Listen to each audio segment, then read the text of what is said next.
The first thing you gotta do, of course, is if you haven't already, get your hands on a copy of the game, and luckily, unlike the other GTA titles, this game is available on Steam as well as the Rockstar Games launcher. Then we need to look into what mods we can get for this game in order to begin fixing it.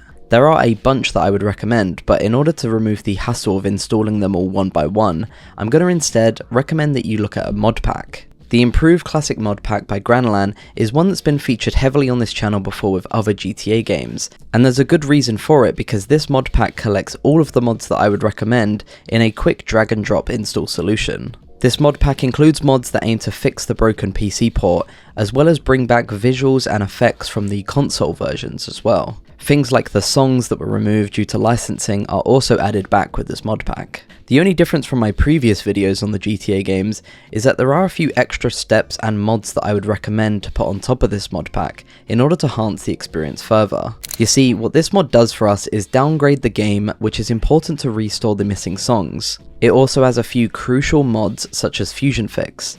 Fusion Fix is like a mega community patch for the game that fixes countless issues and bugs with the port. It also adds a bunch of new settings to the game so you can tinker your experience better. The important mod missing from the list of added ones here though is DXVK. What DXVK is a translation layer that converts the game from DirectX 9 rendering API to Vulkan. And the reason this is important to you and me is because it provides an amazing boost to overall performance and smoothness. We'll get into that more in depth later in the video. For now, let me show you really quickly how easy this mod pack is to install. Just click the Steam guide page linked in the description and click the download link. Once you get the pack downloaded, you want to open the downloaded archive, open the folder within it, and then open the folder main files. You need to drag all of these files to your game directory. If you're unsure and you have the Steam version of the game, then all you need to do is right click it in your library and click browse local files. It's important you don't go ahead and drag the files into here though, as you need to go into the GTAIV folder,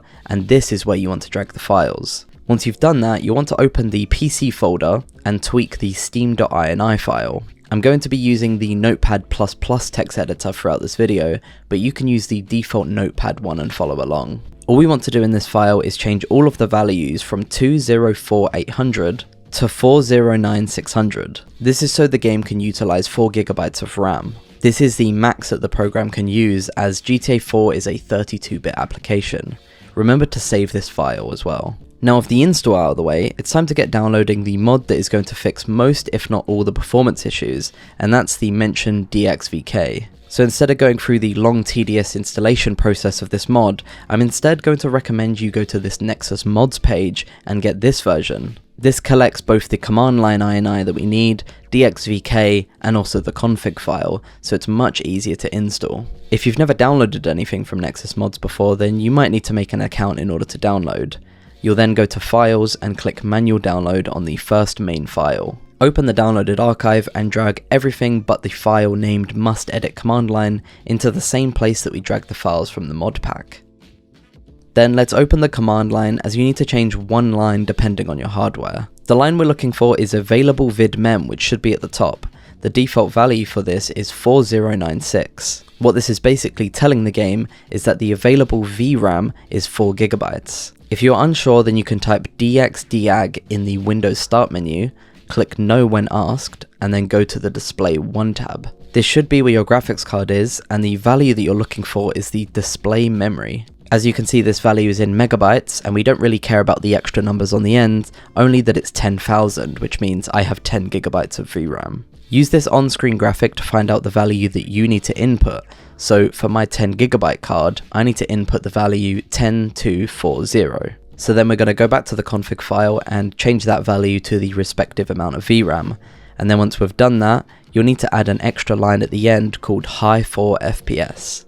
Now highlight everything in this file and copy it. Then save and exit this file and go to Steam, right click your game, Properties, and then paste the lines into the launch options. This step is pretty crucial for getting the game to recognize the commands, and of course if you don't have the game on Steam, then what you need to do instead is create a shortcut of the game, and then paste the commands in the properties of the shortcut after the target line's quotation marks, like this. Now we are almost done here, I promise. The very last thing that we need to do is open the dxvk.config file.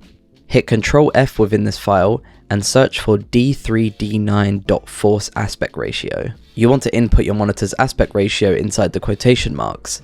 For most of you, this will be 16:9, but if you have, say, an ultra-wide monitor, then that will be 21:9, or some laptops will be 16:10. Then once you put that in, it's important that you remove the hashtag at the start of the line so that it gets recognized. Now your GTA 4 at this point is basically all set up and ready to play.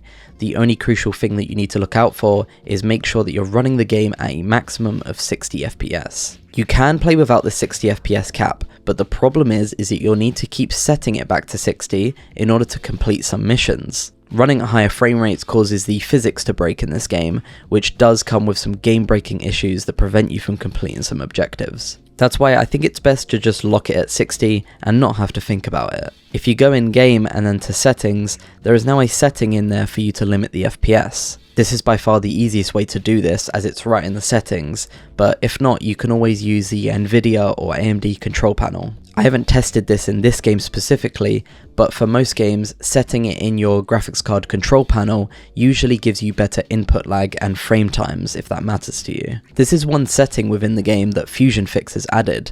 The other settings are pretty dependent on how powerful your hardware is, but there are a few that I would say are strongly recommended to set. For example, in display, the options in green are purely what I would consider personal preference, so you can set these to what you want. However, the ones in red are settings I would recommend that you set them exactly as they are on screen. Things like screen filter, for example, should be set to default to keep the original style of the game.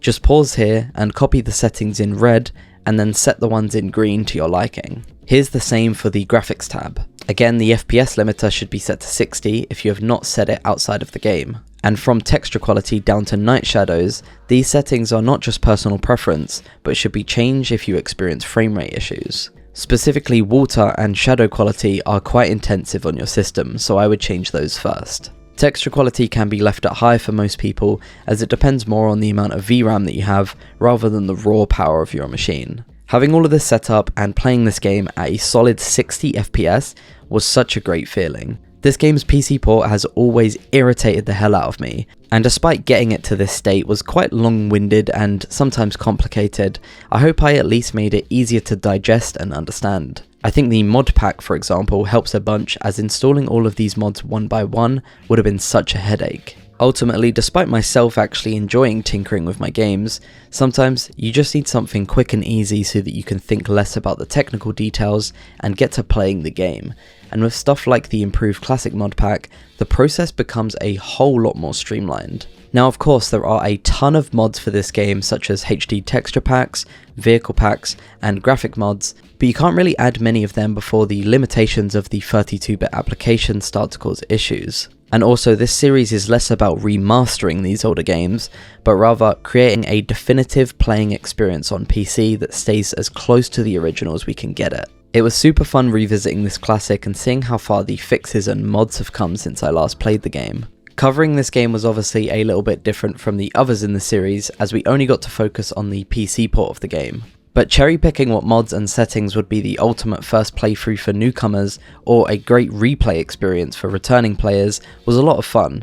I would love to hear in the comments what you guys use when you play this game, like what mods or mod packs that you recommend. And now that we're at that point in the video where we've answered what the best way to play GTA 4 on PC is, I want to hear what games you would like to see next on the series. I was thinking other Rockstar titles like Bully, Manhunt and Red Dead 1 would be fitting, but also Resident Evil and Metal Gear franchises are interesting ones to explore. If you are new to the channel and enjoy retro gaming content, then get subscribed as well as turn on notifications so that you don't miss an upload. In order to support me further, my Patreon is in the description, as well as becoming a YouTube channel member. It's not just to support me either, as you get some perks like getting my videos early and a shout out at the end of every video.